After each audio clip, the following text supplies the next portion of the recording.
ሰላም እንዴት ናችሁ? ማንቸስተር ሲቲ በጣም አደጋ ውስጥ ነው የሚሉ ዜናዎች እየበረከቱ ነው ያሉት። አደጋው ምንድነው? እስኪ የሶፊን ዜና እንስማና እንመለሳለን። ማንቸስተር ሲቲ የዓለም ክብረ ወሰን የሆነ ነጥብ ሊቀነስበት እንደሆነ የመረጃ ምንጮች እየጠቆሙ ይገኛሉ። ላለፉት 3 ዓመታት ከ115 ክሶች ጋር በተያዘ ማጣሪያ ሲከናወንበት እንደነበረ ይታወሳል። ጉዳዩን በጥብቅ እየተከታተሉ ከሚገኙ የሕግ ባለሙያዎች መካከል አንዱ የሆኑ ሰው ዛሬ በሰጡት መረጃ መሰረት ማንቸስተር ሲቲ 60 ነጥብ እንደሚቀነስበት ተጠቅሷል። ይህ የሚሆን ከሆነም በዓለም ደረጃ ክብረ ወሰን ነው። የትኛውንም አይነት ጥፋት አጥፍቶ 60 ነጥብ የተቀነሰበት ክለብ ካለመኖሩ ጋር ተያይዞ ማለት ነው። እና ማንቸስተር ሲቲ በቀጣዩ ውድድር ዓመት በታችኛው ዲቪዚዮን ሊወዳደር እንደሚችል የመረጃ ምንጮች እየጠቀሱ ይገኛሉ። ባለፈው ታህሳስ ወር ላይ የዛሬ ዓመት ማለት ነው የክርክሩና የፍርድ ሂደቱ ከተጠናቀቀ በኋላ ዲሲሽን ወይም ውሳኔ እየተጠበቀ ይገኛል። እርሳቸው እንደሚሉ ከሆነም ለ14 ወራት ውሳኔው ዘግይቷል። ሰሞኑን ግን ይሄ ውሳኔ ይፋ ይደረጋል። ይሄ ውሳኔ ይፋ ሲደረግም ሲቲ ከባድ ነጥብ የመቀነስ ሂደት ያጋጥመዋል ሲሉ መረጃ እየሰጡ ይገኛሉ።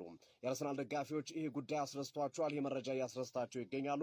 ይህ ከሆነ አርሰናል ካለተቀናቃይ ዘንድሮ ፕሪሚየር ሊጉን የሚያነሳበት እድል እንዳለ የመረጃ ምንጮች እየጠቀሱ ይገኛሉ። ከበድ ያለ ገንዘብም ሊቀጣ ይችላል። በቀጣዩ ዓመትም ማንቸስተር ሲቲ በታችኛው ዲቪዚዮን ሊሳተፍ ወይም በታችኛው ዲቪዚዮን ሊጫወት ይችላል 60 ነጥብ ከተቀነሰበት ማለት ነው። እናም እኚህ ሰው እንደሚገልጹ ከሆነ ብዙዎች 3ኛ ዲቪዚዮን 2ኛ ዲቪዚዮን ይወርዳል የሚሉት ነገር አይሆንም፣ ግን ወደ ታችኛው ዲቪዚዮን የመውረድ ዕድሉ ሰፊ ነው 60 ነጥብ ስለሚቀነስበት የሚል አስተያየታቸውን እየሰጡ ይገኛሉ። በነገራችን ላይ ይህ የሚሆን ከሆነ ፔፕ ጋርዲዮላም ከሲቲ ጋር የሚቀጥሉ አይሆንም። ከዚህ በፊት እንደተናገሩ ከሆነ በ115ቱ ክስ ጉዳይ ማስተማመኛ ሰጥተውኛል፣ ሲቲዎች ምንም አይነት ጥፋት እንዳላጠፉ ነግረውኛል። ስለዚህ ያ ስለሆነ በአሰልጣኝነቴ በስራ ይቀጥያለሁ፣ ከተከዳው ውሸት ከተዋሸው ግን እዚህ ቦታ አንድ ደቂቃ መቆየት አልፈልግም ሲሉ መናገራቸው ይታወሳል። ከድጡ ወደ ማጡ የሲቲ ጉዳይ ሊያመራ ይችላል። ውሳኔው በቀጣይ ቀናቶች የሚጠበቅ ይሆናል። ለምንድነው የሶፊን ዜና የጋበዝኳችሁ? በዜናው ላይ ምን ሀሳብ አንስቷል ሶፊ? ለአርሰናል ደጋፊዎች መልካም ዜና ነው የሚል ቃል ሰማሁኝ እና ሌሎች የእሱ ዜና ብቻ አይደለም። እንደ የእሱን ዜና አጋጣሚ ተጠቀምኩ፣ ያው ስለምከተለው የእሱን ዜናዎች በቅርብ ስላገኘው እንጂ ብዙ ቦታዎች ላይ ነው ስለ ስፖርት እንዘግባለን እናወራለን ምናምን የሚሉ ሰዎች በሙሉ በሚኒስትሪ ሚዲያውም በሶሻል ሚዲያውም በሁሉም አሁን የወቅቱ ዜና ሆኖ እየተንጸባረቀ ያለው ይሄው ነው። ሊሆንም ላይሆንም ይችላል። በእርግጥ ያው ዜናዎች እንደዚህ ያመለክታሉ ነው እንጂ የተረጋገጠ ነገር ያለ አይመስለኝም። የለምም ለማየት ሞክሬያለሁ። ግን ምንድነው ነጥቤ፣ የአርሰናል ደጋፊዎች የምር ይሄ ቢሆን ደስ ይላችኋል? ለምሳሌ 60 ነጥብ 40 ነጥብ ቢቀነስለትና አርሰናል ከወዲሁ ሻምፒዮንነቱን እንኳን የማረጋገጥ እድል፣ በእርግጥ አሁን ሲቲ ከጨዋታ ውጭ ቢሆን በሂሳባዊ ስሌት ሻምፒዮን መሆኑን አያረጋግጥም። አርሰናል ሌሎቹ ስላሉ ተከታዮች ማለት ነው በሂሳባዊ ስሌት ሻምፒዮን የመሆን እድል ስላላቸው፣ ግን ዋናው ተፎካካሪው ማንቸስተር ሲቲ ነው ተብሎ ስለሚታሰብ ነው አሁን ለአርሰናል ደጋፊዎች ደስታ ነው የሚል ነገር እየተስተጋባ ያለው። በእርግጥም ትደሰታላችሁ ማለት ክለባችሁ ሻምፒዮን ቢሆን ወይም ሻምፒዮን መሆኑን ቢያረጋግጥ ማንም ሰው ይከፋዋል ብዬ አላስብም። ደስ ነው የሚለን፣ ግን በዚህ ወይ ነው ሻምፒዮን መሆኑ የሚያስደስተን። እኔ ፐርሰናሊ ትንሽ ቆም ብዬ ሳስበው ትንሽ እንትን ስላለኝ ነው። እኔ አሁን በዋናነት እግር ኳስን ነው የምወደው፣ በዋናነት ስፖርትን ነው የምወደው። መረጃዎችን ፌር በሆነ መንገድ ለማድረስ ሞክራለሁኝ። ግን ደግሞ የታወቀ ኦፊሻሊ የአርሰናል ደጋፊ ነኝ። አለቀ። ይሄን የትም ቦታ ልሽኮርምም የአርሰናል ደጋፊ ነኝ። ስለዚህ አርሰናል በእኔ እድሜ ኦልሞስት ኦፍኮርስ ዋንጫ ሲያነሳስ ልጁኛ አስታውሳለሁ። ለምሳሌ ኢንቪንሲብል 2003 ላይ 2003 2004 ላይ ግን በእኔ ዘመን ዋንጫ አላነሳም ማለት አልችልም። ግን በደንብ እግር ኳስን ከወደድኩኝ ካወቅኩኝ ካጣጣምኩኝ ብዙ የአውሮፓ ክለቦችን አይቼ ግን የአርሰናል ደጋፊ ሆኜ መቀጠል ከጀመርኩበት ጊዜ ወዲህ በተለይ ፕሪሚየር ሊጉን የቻምፒየንስ ሊጉን ሲያነሳ አይቼው አላውቅም። ኤፍኤ ካፕ ሌሎችንም ኮሚኒቲ ሺልድን ጨምሮ ሲያነሳ አብሬ ተደስቻለሁ፣ የሚደግፈው ክለብ ስለሆነ። አሁን የእንግሊዝ ፕሪሚየር ሊግን በትልቁ ሲያነሳ ማየት ፈልጋለሁ። የአውሮፓ ቻምፒየንስ ሊግን በትልቁ ሲያነሳ ማየት ፈልጋለሁ። ኤፍኤን ጨምሮ ሌሎችንም ዋንጫዎች ሲያነሳና ቡድኑ ሲደሰት ሴሌብሬት ሲያደርግ ማየት ፈልጋለሁ። ማንቸስተር ሲቲንም በልጦ ዋንጫ ማንሳት ይችላልን ብዬ ተስፋ አረጋለሁ እፈልጋለሁ።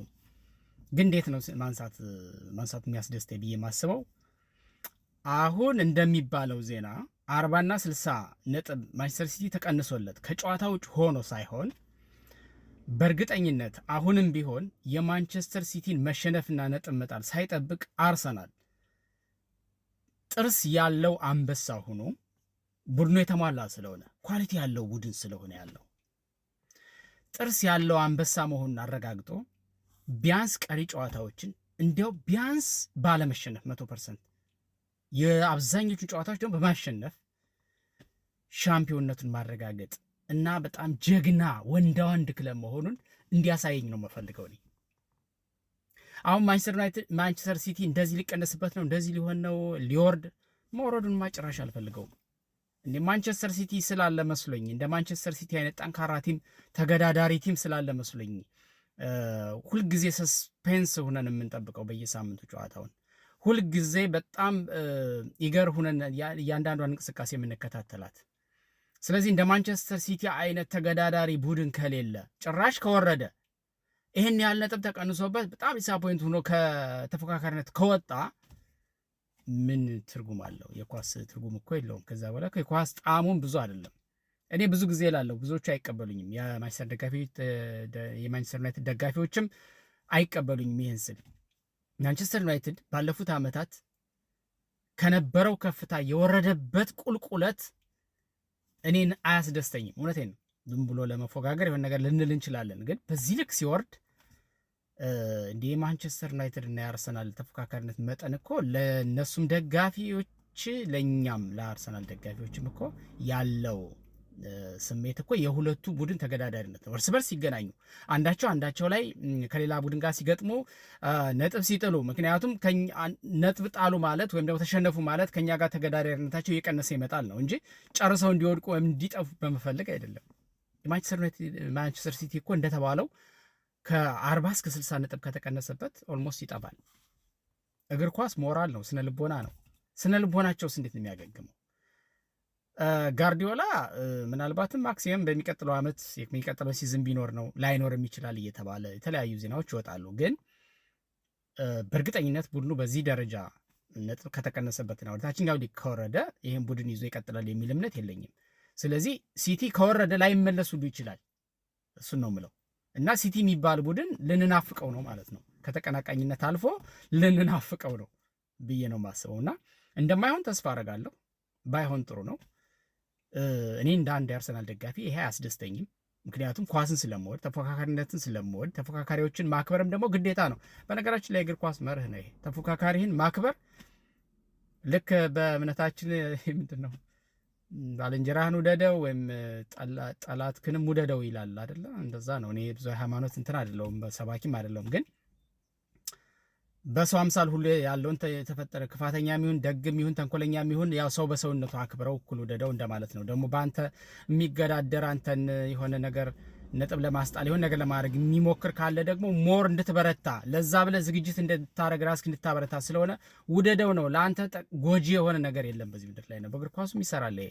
ማንቸስተር ሲቲ የሚባል ተወዳዳሪ ከባድ ክለብ ከሌለ አርሰናል ጠንካራ እንዲሆን ይበልጥ እንዲጠናከርና ለዛ ተገዳዳሪ እንዲሆን ራሱ እንዲያበረታ ማን ይቀሰቅሰዋል?